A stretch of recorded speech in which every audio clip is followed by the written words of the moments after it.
You've got questions and we've got answers. It is a special GES version of the Ethicast. I'm your host, Bill Coffin. Welcome to the show.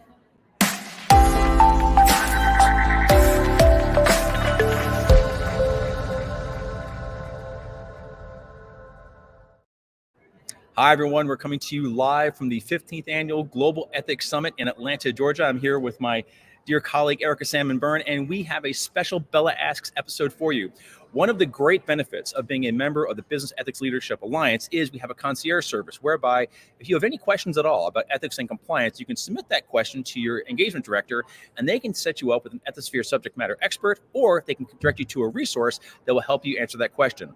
A lot of these questions we get are rather specific to a particular company's needs, but the majority of them, I would say, are actually rather, from the top of the mountain. They are thematic questions about the larger issues driving the ethics economy. And we like to use this show to address those questions from a thematic perspective. So we have been receiving a ton of wonderful questions here at the Global Ethics Summit. Yesterday was BELA Day, and we had a bunch of great BELA members come up to us and go, you know what? We hear about BELA Live. We want to ask questions to you. So we got their questions. We're going to answer them for you here at the summit. If you are attending, if you're watching virtually, please, if you have questions that you would like Erica to answer, submit them. We'd love to work them in for you. But we're going to jump to our first question. Are you ready? I am ready. Let's do it. Okay. I'm so happy that we get to do these live. It's been great to have a chance to engage with so many BELA members who are just wandering up to Bill and saying, I watched those BELA Asks. I've got a question. Indeed. So let's do it. Okay. First question is, how do I get up to speed quickly if this is my very first time working as part of an ethics and compliance team? Mm-hmm. Where do I focus my learning? Bill, I love this question. I love everything about this question because what this question tells me is this is somebody who is coming to a team with a skill set that is not ethics and compliance. And we heard about this yesterday, right? Yeah. We heard during one of the opening panels, one piece of the conversation on the voice of the Chief Compliance Officer, which was a great panel moderated by our good friend, Tom Fettig. They were talking about the diversity of backgrounds and viewpoints and perspectives on a compliance team. And so I love the fact that we got this question because that means that that's a team that is pulling in people who don't have compliance in their background already, yes. Right? So how does this person get up to speed? Obviously, they're here, so that's a good start. Exactly.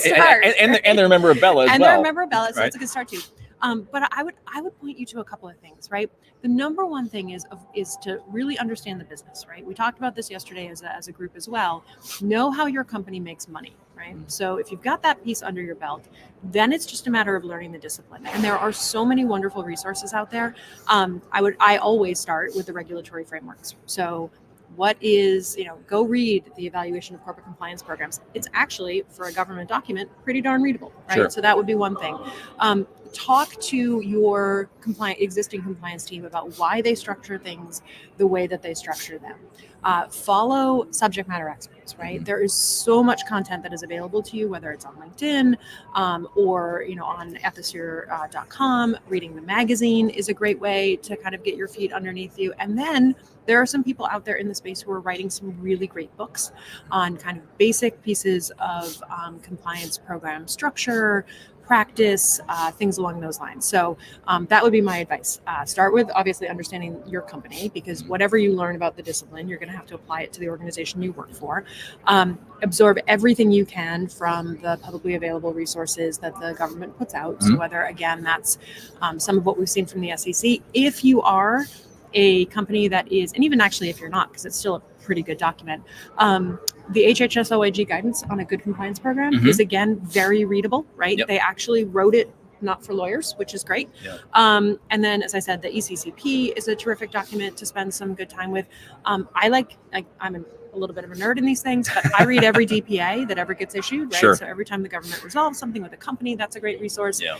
And then, as I said, there are some very, very good books out there.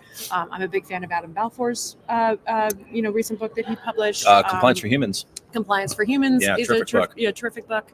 And then there, it's so that would be, those are my thoughts.